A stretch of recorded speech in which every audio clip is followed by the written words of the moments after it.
This is HFY Sage of Stars, and I'm about to tell you a story that proves the most dangerous revolutions don't arrive with fanfare. They arrive with chlorophyll on their hands and terror in their hearts. Adrian Cross had learned over many years in several regrettable grant presentations that walking into a room full of important people was a lot like walking into a carnivorous greenhouse. Everything looked calm, but one wrong movement and something would try to digest you.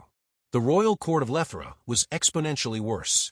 It was too clean, too symmetrical, too deliberately quiet, the kind of place where architecture itself passed judgment. The floor responded to footsteps with a faint polite glow, as if even the stone beneath his feet was evaluating whether he deserved to stand on it. Adrian adjusted his grip on the slim containment case he carried, acutely aware that his palms were damp enough to qualify as a minor irrigation system. He reminded himself for the 7th time that he was not here to offend anyone. He was a botanist. Plants were his language. Plants did not have thrones. Plants did not demand clarity or insist on protocol. Walk forward, he muttered under his breath, a mantra of pure survival. Hand over the thing. Say thank you. Walk backward. Do not trip. Do not faint. Definitely do not faint. The case hummed softly beside him, regulating humidity and light for its single occupant with mechanical precision. Inside it, something alive pulsed faintly, something aware that it was about to be introduced to an audience that had never knelt in soil or coaxed life from genetic ruin.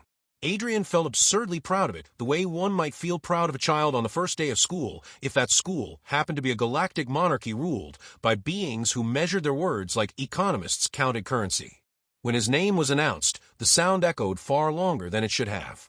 The syllables seemed to multiply, bouncing off walls designed specifically to make visitors feel smaller. Adrian stepped forward and immediately realized that everyone was looking at him with the same expression people reserve for unexploded devices, cautious, curious, waiting for either revelation or detonation. Queen Naira sat upon the elevated dais with posture so immaculate it bordered on architectural. Her expression was unreadable, which meant Adrian had to manufacture confidence from pure will and desperation. He had prepared for this moment by watching archive council recordings, pausing them to practice neutral eye contact and respectful nodding. None of that preparation helped now. The presence of the court was heavy, like gravity had been turned up several notches, pressing him down toward some invisible floor beneath the floor. He stopped at the indicated mark and bowed, not too deep, not too shallow, the physics of respectful genuflection. His knee protested quietly. That was new. He chose to ignore it with the stubborn determination of a man who had already committed multiple social missteps and couldn't afford another. Your Majesty, he began, then stopped because his voice had come out slightly higher than expected. He cleared his throat and tried again, drawing from reserves of composure he didn't know he possessed. Your Majesty, thank you for granting me this audience and for the continued funding of the Xenobotanical Revival Project, which I promise is significantly less dangerous than it sounds. A few heads tilted. Humor was a gamble in spaces where every word was currency and silence was a threat. Adrian committed anyway, because what was the worst that could happen? He was already standing in front of an interstellar monarchy, holding something precious enough to change everything. I'm not here to present a report, he continued, lifting the case with the gravity of ceremony. I thought I'd offer something simpler. He tapped the release panel, and the case unfolded like a mechanical flower of its own. Petals of transparent alloy retracted with careful precision, and the light within shifted, softening into something that resembled wonder. The blossom inside unfurled in response, its structure delicate but assured, colors moving subtly across its surface as if remembering how to exist after eons of extinction. The court inhaled as one organism, a collective intake of breath that signified either transcendence or alarm. Adrian didn't look at them. He looked at the queen, finding his rhythm now, comforted by familiar ground where plants made sense and people did not. I cultivated it from fragmented seed data recovered from a derelict archive world, he said, his voice steadying with purpose. It blooms briefly. It won't survive transport again. I wanted you to see it alive. I wanted you to see something truly alive. He hesitated, then added softly, as thanks. For a heartbeat, nothing happened. The universe seemed to hold its breath. Then Queen Naira stood. The motion alone sent a ripple through the court, a disruption in the carefully maintained equilibrium of protocol and precedent.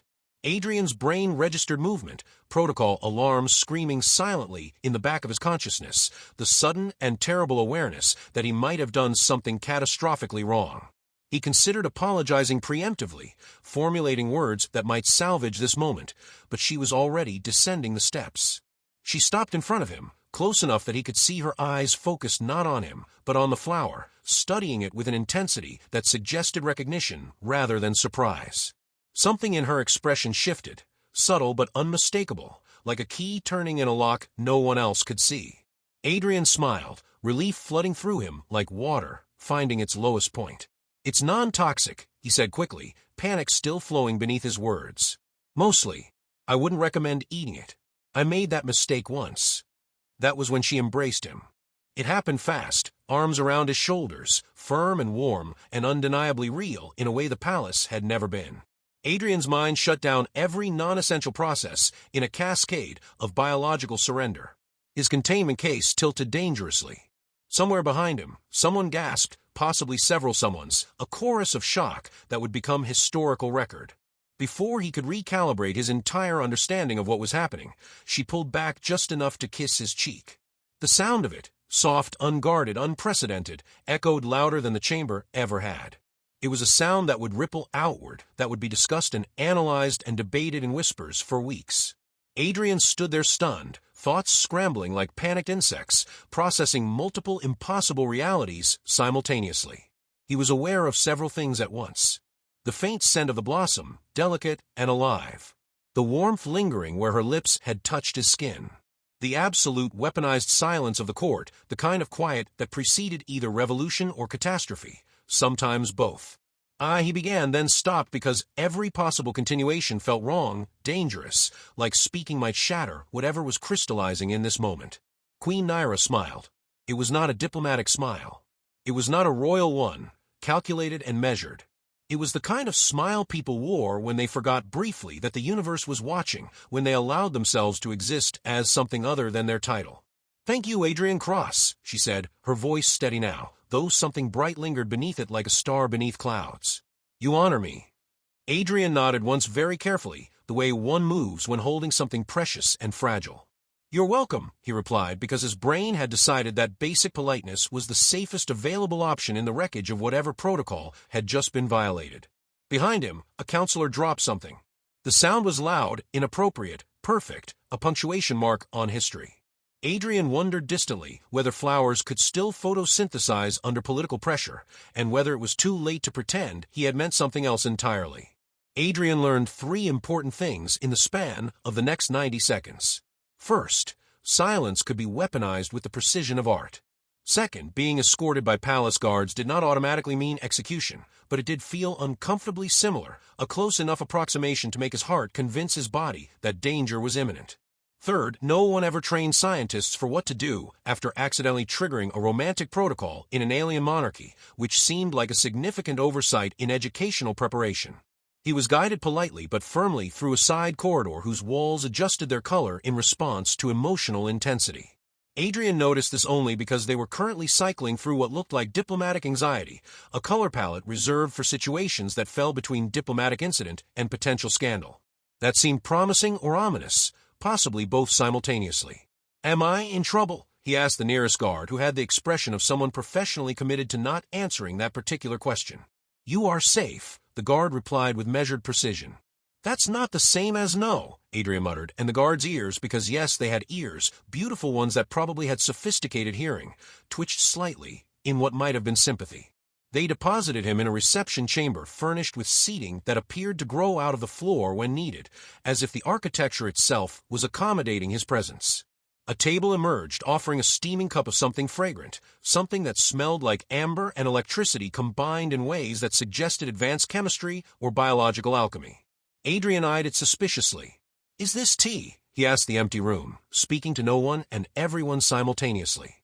The cup pulsed faintly. He decided that was a yes, an affirmative response in a language he was just beginning to understand. Minutes passed like hours, stretched thin. Adrian replayed the moment in the court again and again, his mind obsessing over details with the enthusiasm of a malfunctioning archive system recovering lost data. The hug, the kiss, the sound the court made afterward, a collective intake of breath that suggested history had just tripped over its own ceremonial protocols and decided to keep falling. He pressed 2 fingers to his cheek. It still felt warm. That was probably psychosomatic or the inevitable aftermath of diplomatic catastrophe. The door shifted open. Queen Naira entered without ceremony, without fanfare, without the attendance and protocol that usually surrounded her. Her long ears were angled back in what Adrian had learned, purely from frantic post-event research on his wrist console, was a sign of restraint, the physical equivalent of holding yourself back from something your entire body wanted to do. "Ah," he said, standing too quickly, words abandoning him in the face of her presence. "Hello again." She studied him for a long moment, and Adrian resisted the urge to explain everything at once, including his childhood, his career choices, and the time he accidentally crossbred 2 incompatible species when watering them. "You are unsettled," she observed, her voice carrying the weight of someone used to observing others and finding truth in their silences. "Yes," Adrian replied. "That's my default state, but today it's earned. Today I've elevated it to an art form." Her lips curved despite herself, despite the weight of everything that hung between them. She gestured for him to sit. He obeyed with the relief of someone grateful for instructions, for something concrete to anchor himself to. "You did not know," she said. It was not a question.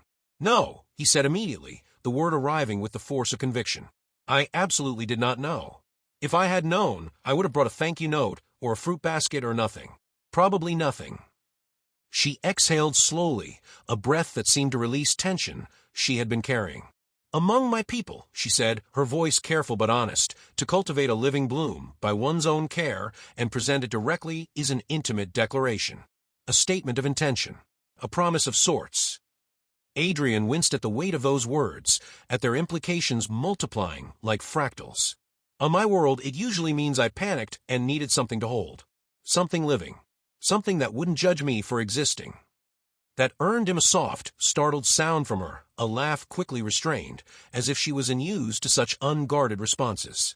Her ears twitched before settling again, like they had gotten excited, and needed to remember their professional obligations.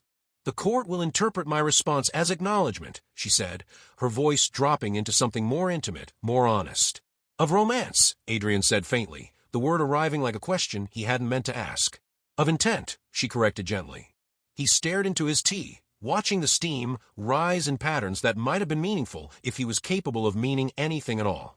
"I swear my intent was gratitude," he said quietly. "And mild terror. Mostly mild." Silence settled between them, less sharp than before, more human despite the ears and the throne that waited somewhere in the palace for her to sit upon it. "And yet," Naira continued, her voice carrying undertones he was learning to recognize as genuine, "you chose that blossom. You chose to bring something fleeting alive. Something that would die to show its beauty. That is not nothing." Adrian frowned, understanding arriving slowly. "I didn't want to hand you a report. You get plenty of those. Stacks of them. Mountains of analysis." Her gaze softened, and he saw something in her eyes, something that suggested she was tired of reports, tired of measured responses, tired of being only the queen. "You did not choose nothing," she said, and it sounded like an accusation and a confession simultaneously. That was the problem. Adrian had spent his life believing intent was everything, that motivation and sincerity could excuse incompetence or accident. Now he was learning that meetings sometimes arrived uninvited, that feelings didn't require planning, that the most important moments often happened when you were looking the other way. "I don't want to cause harm," he said quietly, the words arriving from some deep place of genuine care. "I know," she replied, and she said it like she had studied him and found something worth trusting. A communicator chimed, sharp, intrusive, demanding. Naira listened briefly, her expression shifting into something more formal, more guarded. Then she sighed, a sound that carried the weight of duty and its endless complications. "The council is already debating whether you are to be protected, praised, or exiled," she said, and there was almost humor in her voice, almost a shared joke between them. "Ah," Adrian said, "the holy trinity of uncertain outcomes." She smiled again, this time openly, without calculation. "You may return to your quarters for now." "For now," he echoed as he stood to leave, the phrase hanging between them like a question mark. He hesitated at the threshold, turning back. "For what it's worth," he said, "the flower responded unusually well to your presence. It extended its cycle. Plants don't usually do that." Her ears lifted just slightly, a gesture of interest, of hope, of something unguarded. "So did I," she said simply. "Respond unusually well, I mean." Adrian left the chamber, wondering whether botany had just become the most dangerous science in the galaxy, or whether he had simply stumbled into something that had been waiting for him all along. Adrian did not sleep that night. This was not unusual. Insomnia was his baseline, his default state when his mind had something to obsess over. What was unusual was that his insomnia now had a very specific cause, and that cause had kissed him in front of an interstellar government, had held him like he was worth holding, had seen him, and chosen to embrace him anyway. He lay on the narrow bed in his palace-assigned quarters, staring at the ceiling as it slowly shifted through simulated constellations meant to induce calm. Whoever had programmed this had never met a human mind in active panic, never understood the particular flavor of anxiety that came from having changed everything without meaning to. The stars drifted.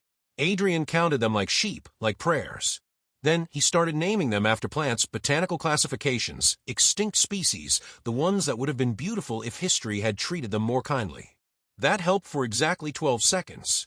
His wrist console chimed for the 4th time with incoming messages he refused to open.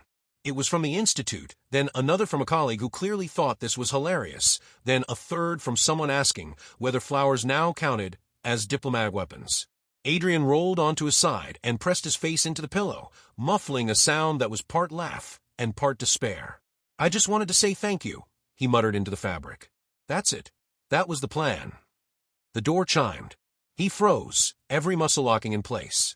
The door chimed again, politely insistent, like someone knocking on a coffin to check if the occupant was truly dead. Adrian sat up, ran a hand through his hair, and activated the door with a gesture that was meant to look calm and probably looked like surrender. Queen Nyra stood outside. She was not wearing her crown. That fact alone made Adrian's brain short-circuit, systems failing in cascade. A queen without her crown was something else entirely, something more real, more dangerous, more honest. "I'm not dreaming," he said immediately, because it seemed important to establish baseline reality. "No," she replied, stepping inside as the door sealed behind her with a soft hiss that sounded far too final, too intentional. "If you were, this would be stranger." That was not comforting. That was terrifying in new and previously unexplored ways. She gestured vaguely at the room with a smile that suggested she was nervous too, which somehow made the entire situation more bearable. "I don't have flowers," he said. "On purpose. I thought, after the incident, maybe plants would be presumptuous."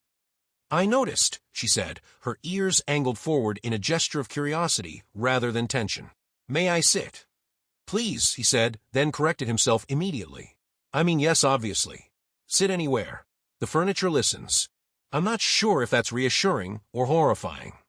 She did sit, perching at the edge of the chair like someone unused to sitting without an audience watching, judging, interpreting. For a moment, neither of them spoke. The silence was different from the court silence, less sharp, more human, more honest despite the ears and the alien biology and the 1,000 years of cultural difference between them. "The council believes you are either very brave," Nyra said, "or very foolish." Adrian nodded slowly. Those are not mutually exclusive. In fact, I'd argue they're usually the same thing. Courage and foolishness look identical from the outside. Only the outcome separates them. "They are debating whether your gesture was subconscious," she continued. "Whether you were trying to activate some sort of courtship protocol without meaning to. Whether you were manipulating me." "Oh, it was conscious," Adrian said immediately. "I just didn't know what it meant, which feels worse somehow. I knew I was doing it. I knew it would mean something. I just didn't understand the grammar of that meaning." Her mouth twitched slightly, the beginning of a smile she was trying to contain. "Ignorance with sincerity is still sincerity," she said softly.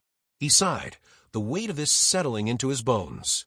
"On Earth, we have entire fields of study dedicated to misunderstanding intent. Philosophy, psychology, relationships, all of it is basically just humans trying to figure out what they meant to say and what they actually said, and whether those things were even close to the same." She studied him closely now, not like a ruler evaluating a subject, but like a person trying to solve a puzzle without all the pieces, trying to understand something that kept slipping between categorization. "You are not trying to gain advantages," she said. It was not a question. "No," Adrian replied. "If I were, I would have read the cultural handbook instead of using it to prop up a broken shelf in my quarters." That earned him a laugh, real this time, unguarded and honest. It seemed to surprise her, as much as it surprised him. Her ears flicked upward, then stilled, as if embarrassed by their own enthusiasm, by their own transparency. "I have spent my life ensuring that every gesture is controlled," she said quietly. "Measured, interpreted before it is made. Every movement a strategic choice. Every word a diplomatic tool. And how's that working out?" Adrian asked gently, not mocking, genuinely curious. She considered him, then the room, then let out a slow breath that seemed to cost her something. "Not well," she admitted. "It is exhausting." Something eased between them then, some invisible tension relaxing. "I didn't come to demand anything," she said, her voice dropping into something more intimate. "Nor to apologize. Nor to establish parameters or boundaries or any of the things the council is probably expecting." "That's good," Adrian said. "I'm terrible at receiving apologies. I never know where to put my hands. I usually end up just holding them awkwardly at my sides like I'm waiting for instructions." A pause. Then she smiled again, and he realized she was nervous too, which somehow made him feel less alone in his panic. "I came because the court is turning this into something it does not yet deserve to be," Naira said. "Something romantic and dramatic and historically significant, when really it's just two people who didn't know what they were saying with their actions. And because I wanted to see if the man who cultivates extinct flowers panics in private as much as he does in public." Adrian thought about lying. He considered the comfort of a false answer, something that would make him seem more composed, more capable, more worthy of a queen's attention. He decided against it because something in her eyes suggested she would know if he was being dishonest. "Oh, much more," he said. "In public, I'm at least wearing shoes and pretending to understand what's happening. In private, I'm basically just a collection of anxieties held together with caffeine and optimism." Her gaze softened, and she moved to sit beside him rather than across from him, reducing the distance between them. "Then let us agree on something," she said. "Please," he said. "I'm very good at agreeing. I agree with things constantly. Plants mostly, but I'm willing to branch out." "We will not define this," she said. "Not yet.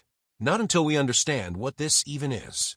Not until we have time to discover whether this feeling will transform into something real or whether it will fade like the blossom you brought me."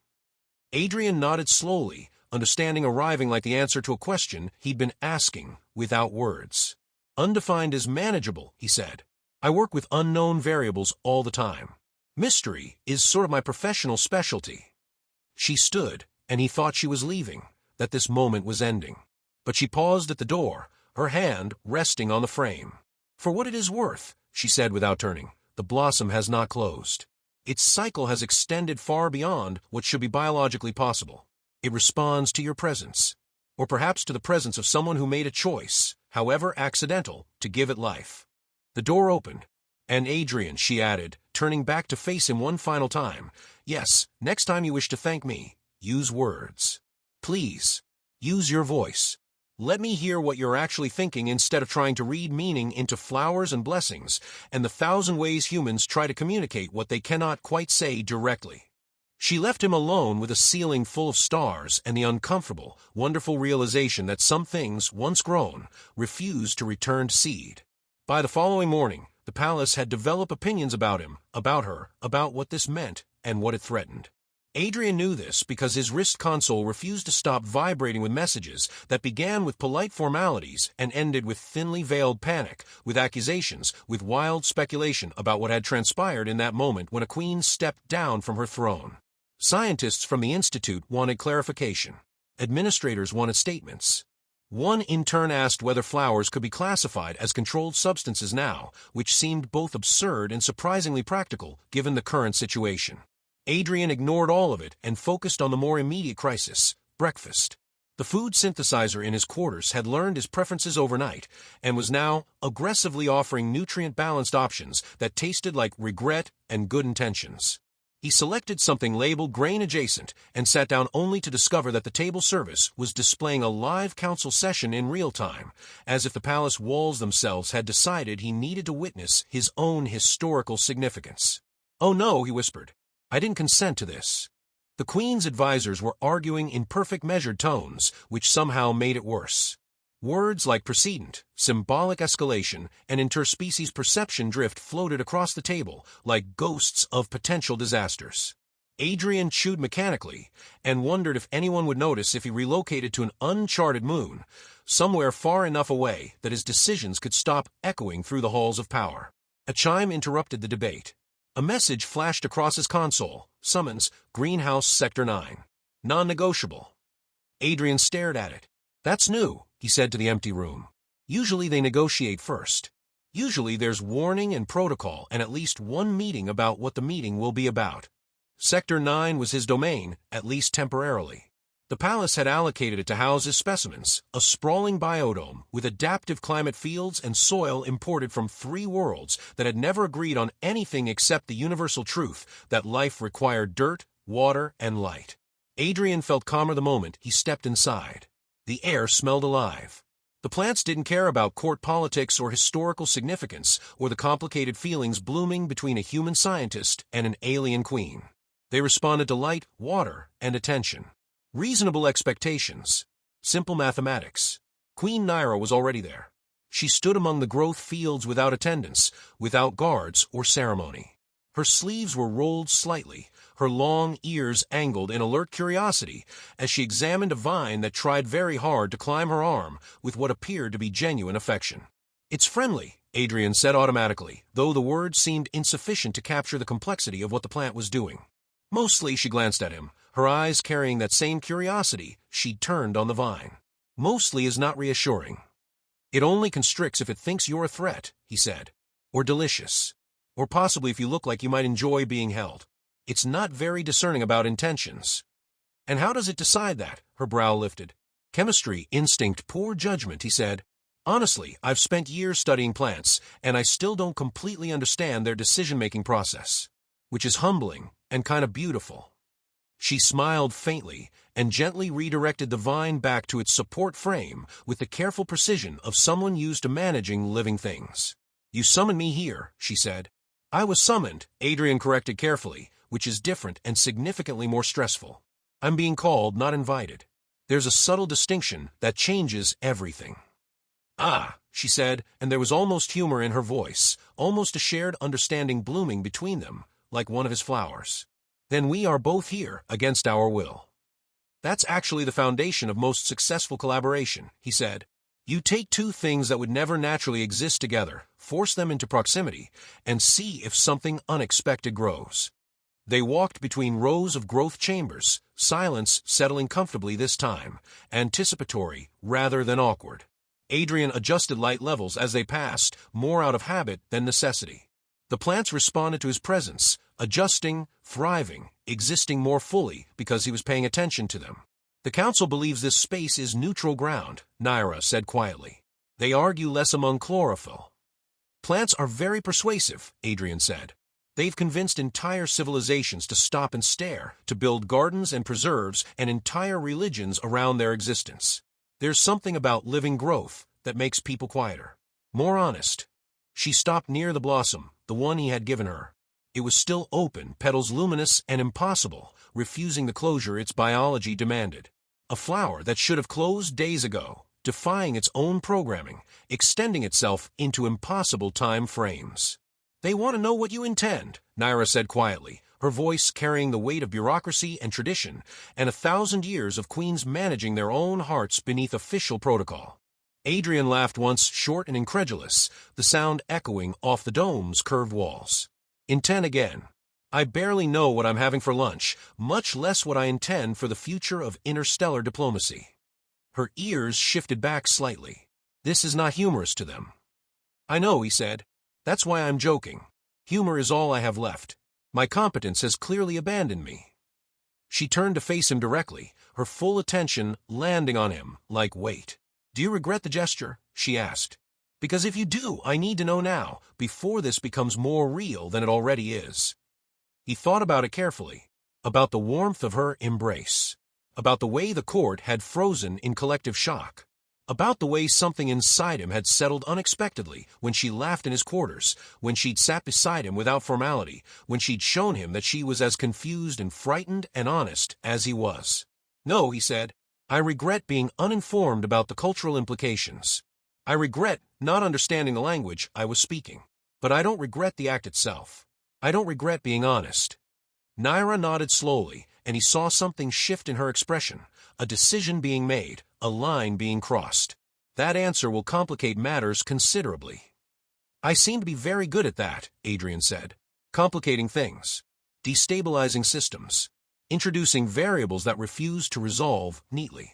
A panel at the edge of the dome activated, projecting a list of proposals from the council. Each one was worse than the last: formal inquiry, cultural mediation, temporary separation, permanent reassignment. And at the bottom, in letters that seemed to glow with particular menace, exile. Exile, Adrian read aloud. That feels extreme. They are being cautious, Naira said, though there was something else beneath her words: frustration, weariness, anger at being managed by institutions that didn't understand what was actually happening here. From what? Adrian asked. A plant. From change, she replied quietly. From a possibility that something could shift and they would have to adjust their understanding of how the world works. Adrian sighed, the weight of it settling across his shoulders. I can leave, he said, if that makes this easier. If my presence threatens the stability of your throne or your court or your people, I'll go. I'll disappear into whatever uncharted territory will have me.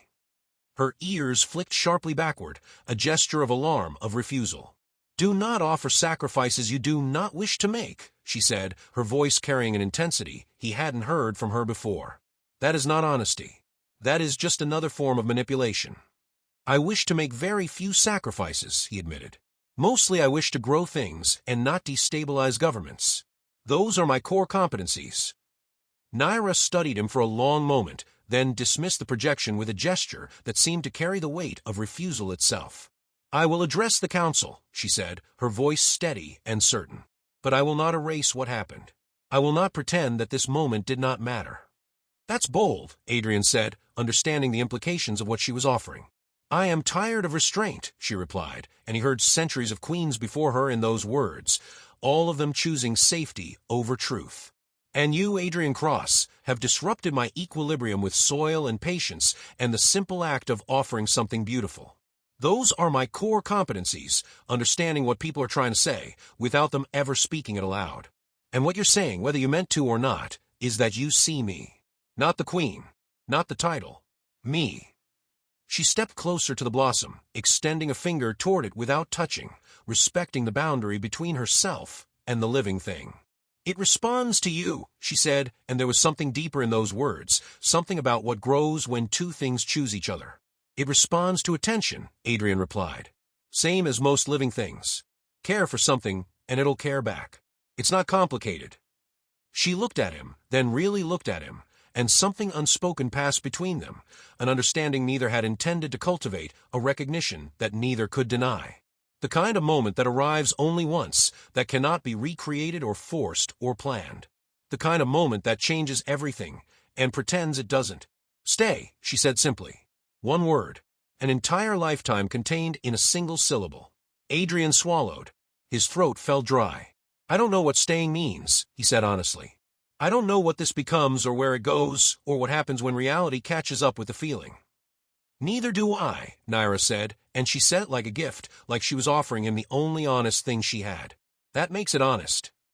He nodded slowly, carefully, a motion that felt ceremonial in its own right. Then I'll stay. Somewhere in the palace, an advisor would faint. In the greenhouse, the blossom pulsed brighter, as if approving the decision, as if confirming that some things, once grown, could not be returned to seed. Adrian wondered if this was how ecosystems began, quietly, unexpectedly, with two elements choosing proximity over certainty, growth over safety, the terrifying and beautiful choice to simply exist together and see what grows. The palace reacted to Adrian's decision the way complex systems always did when a variable refused to resolve, with cascading side effects that rippled outward through every corridor and chamber. By midday, he had been invited to 3 committees, uninvited from one, and formally observed by a pair of cultural liaisons who insisted they were invisible while standing directly in his line of sight, taking notes, analyzing his every movement. Adrian waved at them once. They pretended not to notice. It was exhausting for everyone.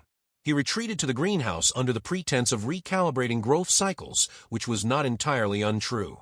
Plants, unfortunately, had also begun reacting to the atmospheric changes in the palace, to the subtle shifts in humidity and temperature, and the barely perceptible hum of political disruption. Several specimens showed accelerated responses whenever Queen Naira was within proximity. Adrian tried not to read into that. He failed immediately. He was kneeling in soil, literally. One of the beds had aggressive suction properties when his console chimed again. This time the message header read, Public Perception Briefing. No, Adrian said firmly to the dirt, his voice absolute. Absolutely not. The dirt did not argue, which made it the most reasonable participant in the situation so far. Later that day, Naira joined him again, this time flanked by an aide who looked like they had not slept since the incident in the court, their eyes carrying the particular hollowness of someone tasked with managing an unmanageable situation. You are trending, the aide said flatly, as if delivering news of a terminal diagnosis. Adrian blinked. I'm a botanist. Your name is now a symbol, the aide replied with the tone of someone whose job had just become infinitely more complicated. And a debate. Naira dismissed them with a gesture, a small motion that conveyed both authority and mercy.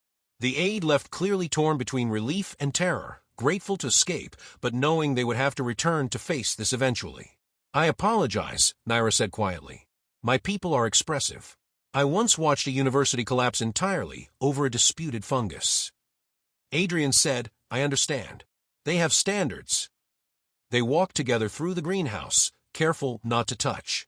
That part felt intentional now, a shared restraint rather than distance, a boundary they both recognized and respected because crossing it would mean something neither was quite ready to define. The council wants to know if you intend to formalize anything, Naira said, her voice carrying the weight of bureaucracy and expectation. Adrian groaned softly. Formalize what? Mutual confusion? An acknowledgement of complete bewilderment. An acknowledgement, she said carefully. A denial. Something definable. Something the historical records can reference when analyzing this period. He stopped walking entirely, turning to face her. What do you want? He asked, the question seeming to stun them both with its directness, its simplicity, its absolute honesty. She hesitated. That alone felt monumental, that a queen would need time to consider what she wanted, that she would allow him to see that hesitation. I want room, she said finally, choosing each word with precision, to discover whether my reaction was cultural reflex or personal truth, to understand whether what I feel is genuine or simply the collision of two unexpected things. I want time without judgment, without the court's interpretation of every moment. Adrian nodded slowly. That seems reasonable. That seems more than reasonable. Her mouth curved slightly. They will hate that. Excellent, he said. We're aligned. They shared a quiet moment before a plant behind them emitted a loud rhythmic clicking sound. Naira startled, her entire body tensing. What is that? She asked, alarm threading through her voice. Adrian winced. That's a pollinator beacon. It activates when it senses unresolved tension. She stared at the plant with something like disbelief. You are joking. I wish I were. He ran a hand through his hair. Plants are remarkably intuitive about emotional climates. They sense what we're feeling before we do. She laughed despite herself, the sound echoing softly against the dome's curved walls, genuine and unguarded. Adrian felt something loosen in his chest, a knot unraveling that he hadn't even realized was there. That evening, the palace broadcast a carefully worded announcement about ongoing cultural exchange. Adrian watched it from his quarters, seated on the bed, eating something that might once have been bread. The message was diplomatically neutral, neither confirming nor denying anything, merely noting that the human scientist would remain in residence for further collaborative research. It was brilliant in its vagueness, a masterpiece of saying nothing while appearing to say something. The message ended. Silence followed, the kind of silence that suggested the entire empire was holding its breath, waiting to see what would happen next. Then his console chimed again. A private channel. Encrypted. Personal. Naira, are you awake? Adrian, define awake. Naira, I cannot sleep. Adrian, that makes two of us. Mine's from anxiety. What's yours? A pause that stretched across seconds, and Adrian could imagine her sitting in whatever quarters a queen occupied, wondering if she should continue, wondering if this was wise. Naira, curiosity. He smiled before he could stop himself, the expression arriving like a reflex. She wanted to know him. She wanted this, whatever this was. She arrived without guards this time. No crown, no ceremony, just Naira standing awkwardly in his doorway, like someone unsure whether they were allowed to exist casually, whether stepping into his quarters without official protocol was something monarchs could do. "I brought nothing," she said. "Good," Adrian replied, standing to greet her. "I'm out of aces anyway." They sat on opposite sides of the room at first, conversation wandering between them like a path neither of them had intended to take. Her childhood education in the palace, the weight of expectation, the loneliness of being the person everyone looked to for answers. His disastrous first off-world assignment, where he'd nearly caused an ecological collapse with a single misguided decision. The strange comfort of shared ignorance, of sitting with someone, and admitting that neither of them really knew what they were doing. "At court," she said quietly, and there was something vulnerable in her voice, something that suggested she rarely said such things aloud. "Every word is weighed before it is spoken. I once insulted an ambassador by complimenting their hat. Turns out it was ceremonial morning attire," Adrian said, leaning forward slightly. "I did something similar at my first conference. Asked someone if they were having health issues because they looked tired. Turns out that was how they naturally looked." She shook her head, amused. "With you," she said, and this felt important, this felt like a revelation. "I do not feel watched. That is a gift I did not know I needed." "That's because I'm terrible at watching," he said. "I get distracted by plants mostly. And the way you move. And the way your ears shift when you're thinking about something. I'm very easily distracted." The silence that followed was not awkward. It was anticipatory, charged with possibility. "I am afraid," Naira admitted quietly, the confession arriving like something fragile she was entrusting to him. "Me too," Adrian said immediately. "But I'm afraid of very small things like expectations and disappointing you and not being good enough for someone as significant as you are. The normal human anxieties." She met his gaze then, really met it, and held it. "And I am afraid of choosing something for myself.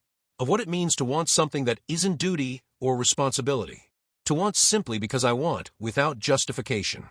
They sat there, fear acknowledged, not resolved, but witnessed. Outside, the palace hummed, systems adjusting, narratives forming, the bureaucracy of empire continuing its endless work.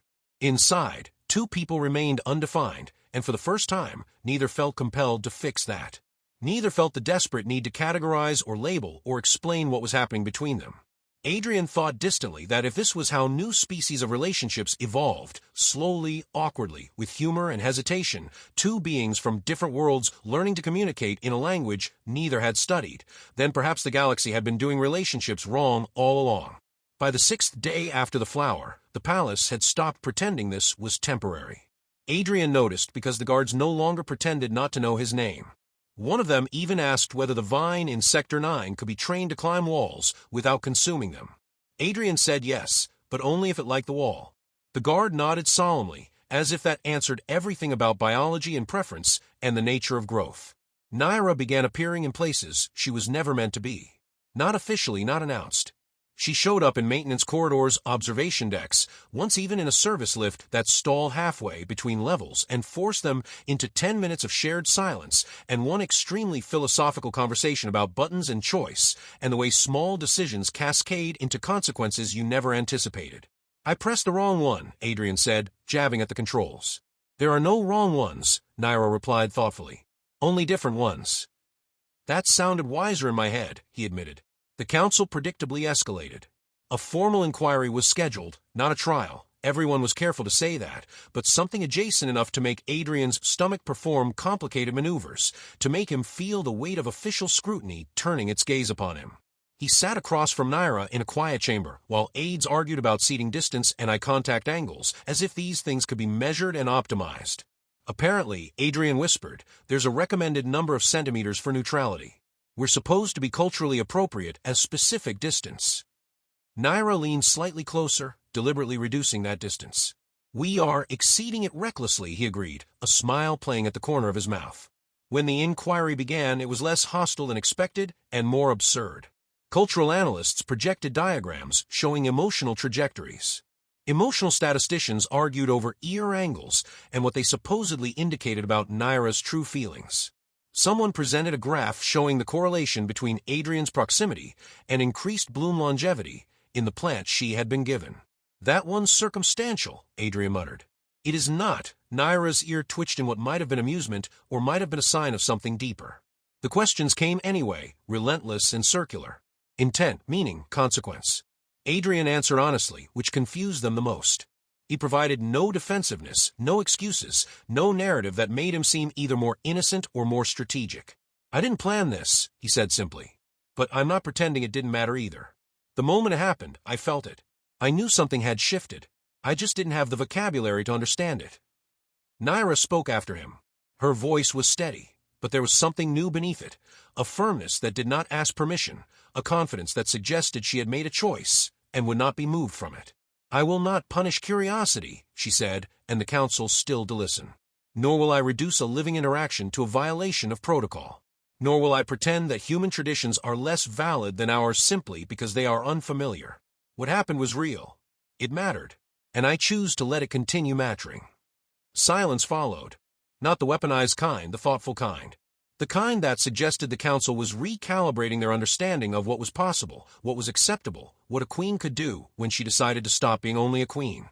The inquiry ended without resolution, which everyone agreed was alarming in the best possible way. That evening, Naira suggested they leave the palace. "Leave?" Adrian echoed. "Like exit?" "Physically remove ourselves from a location we are currently in." "There is a station beyond the upper ring," she said. "Old, quiet. No one watches there. No counselors. No protocols. Just space and silence and two people who could exist without being interpreted." Adrian considered it, understanding the weight of what she was offering, a moment outside of duty, outside of observation, outside of everything that defined her existence. "Is this how abdications start?" he asked, only half joking. She smiled. "Only briefly." They traveled without entourage, using a small transit craft that recognized Naira's biometric signature and immediately panicked, systems recalibrating, lights dimming respectfully, as if in the presence of something momentous. "Even the ship knows who you are," Adrian said. "It does not know who I wish to be," she replied, and there was something liberating in that admission, something that suggested she was tired of being only what everyone expected her to be. The station was dimmer than the palace, older, its systems humming with the tired patience of something that had outlived its purpose. They walked along a viewport overlooking the curve of the planet below, the stars steady and indifferent, beautiful in their absolute lack of concern about the complications of two people trying to understand each other. "I never come here," Naira said, and it sounded like a confession. "That seems criminal," Adrian replied. "It has excellent silence. The kind of silence that feels less like absence and more like possibility." They stood there for a while, no politics, no flowers, no weight of expectation. Just space. Just stars. Just two beings existing in proximity, and discovering that proximity could be enough. "Do you ever regret choosing this life?" Adrian asked, turning to look at her. She did not answer immediately. She looked out at the stars, considering the question with the seriousness it deserved. "I regret not choosing it sooner," she said finally. "I regret all the years I spent being what I was supposed to be instead of discovering what I wanted to be." Adrian nodded. "I regret choosing mine too late. I spent so many years being cautious, being careful, not wanting to make mistakes. And then I walked into a palace and gave someone a flower, and apparently that was braver than anything I'd done in decades." She turned to him then, really turned to face him, and the space between them felt intentional rather than coincidental. "Adrian," she said, "if this were to end tomorrow, would you regret staying?" He smiled faintly, the expression arriving from somewhere deep. "I regret very few things I grow. Everything I cultivate, I choose to cultivate. That includes this. That includes you." Her ears lifted just slightly, a gesture he had learned meant hope, meant trust, meant the willingness to believe in something uncertain. They returned before anyone noticed they were gone. The palace resumed its hum. The council prepared statements that would never be used. Systems adjusted. Routines re-established themselves. That night, as Adrian lay awake again because some habits refused extinction, his console chimed once more. A private message from her. "Naira, tomorrow the council will demand clarity." "Adrian, that sounds ominous." "Naira, I am prepared to give them some." A pause, and Adrian could feel the weight of what was coming, the significance of this moment. "Adrian, should I be afraid?" "Naira, only if you prefer certainty." He set the console aside and stared at the ceiling stars, which had finally learned to stay still, which had finally learned patience. Whatever came next would not be simple. It would not be clean. It would not fit neatly into protocol or taxonomy or any of the systems that the Empire used to categorize existence. But it would be chosen. And for the first time, that felt like more than enough. That felt like everything. The council chamber felt different this time. Adrian noticed it immediately, which was unsettling because he had been trying very hard not to notice anything at all. He sat where he had been told to sit, hands folded carefully, spine straight, heart doing unscheduled experiments with biology and hope. Around him, the advisors gathered with the careful patience of people who believe history might misbehave again if they blinked, if they lost focus for even a moment. The council had learned that certainty was no longer their friend, that the world had become more complicated in ways they did not fully understand. Queen Naira entered last. No crown, no announcement, just her. That alone was enough to derail half the prepared statements, to make counselors exchange glances that suggested they were witnessing something unprecedented. Adrian did not look at her right away. He had learned over the past days that some moments needed to arrive on their own, that looking too eagerly might break whatever delicate thing was forming between them. When he finally did, she met his eyes without hesitation, her long ears held steady, not restrained, not reactive, but certain. Certain in a way he had never seen from her before. The counselor who spoke first cleared their throat in a way that suggested rehearsal, that suggested they had practiced this moment many times and still felt unprepared. "We require resolution," they said. "Clarity. The events following the presentation of the botanical specimen have created instability in established protocols and social expectations." Adrian opened his mouth, then closed it. He had no answer that would satisfy them, no explanation that could fit into their frameworks. Naira raised a hand, a gesture that commanded silence the way only a queen could command it. "I will speak," she said, and the authority in those words was absolute. "And you will listen." The silence that followed felt different. It listened. "What occurred was not a breach," Naira continued, her voice steady and measured, nor manipulation. "It was an interaction unshielded by protocol, a moment in which two beings chose honesty over performance." A ripple passed through the chamber, the subtle sound of discomfort, of understanding arriving too slowly. "I will not deny its significance," she said, "nor will I exaggerate it to satisfy fear. I will simply acknowledge that it happened and that I chose to respond with my whole self rather than with my office." Adrian felt something loosen in his chest. He had spent his life assuming that clarity meant narrowing things down, reducing possibility to certainty. Now he realized it could mean opening things up, allowing for complexity and mystery and the beautiful uncertainty of something genuinely new. "This court has governed through caution for centuries," Naira said, "and that caution has kept us stable. It has also kept us isolated. It has made us afraid of the very things that make existence meaningful: connection, vulnerability, the willingness to be surprised by life." Someone objected softly, a sound of disagreement quickly suppressed. Naira did not look at them. Her focus remained absolute, her intention clear. "The human botanist did not seek influence," she said. "He sought expression. He came with knowledge and passion, and the desire to share something beautiful with someone he believed would understand his value. I responded as myself, not as an office. As a person who recognized in that gesture an acknowledgement that I was worth seeing." The room stilled. No one liked undefined outcomes. They were too contagious, too unpredictable. "Therefore," Naira said, her voice dropping into something that carried absolute authority, "there will be no exile, no formal bond imposed from above, no retraction of what was given. There will be acknowledgement of choice, of the right of individuals to make decisions about their own existence." The counselors exchanged glances, their discomfort visible. They were losing control of the narrative. That was unacceptable and also inevitable. "And what of your association?" one asked carefully, as if the phrasing might somehow protect them from the answer. Naira turned to Adrian. "For that," she said, "I will let him answer." I found him." Adrian inhaled deeply the way he did before addressing plants that might dissolve him, that might reject his care despite his best intentions. He stood slowly, deliberately, claiming the space and the moment and his right to speak. "I came here to grow things," he said, his voice clear and certain. "I still intend to. I came with a flower as thanks for the opportunity to do work I believe matters.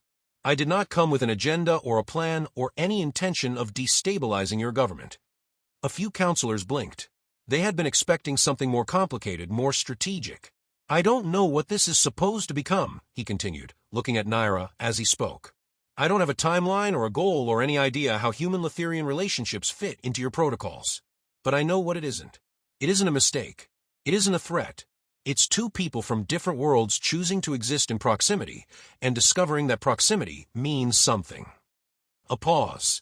Then, because panic had taught him honesty, because this moment demanded absolute truth, he added, it's also the least efficient way I've ever destabilized a system, and I once rerouted an ecosystem through a broken pump, so I have experience with inefficiency. A few startled sounds emerged.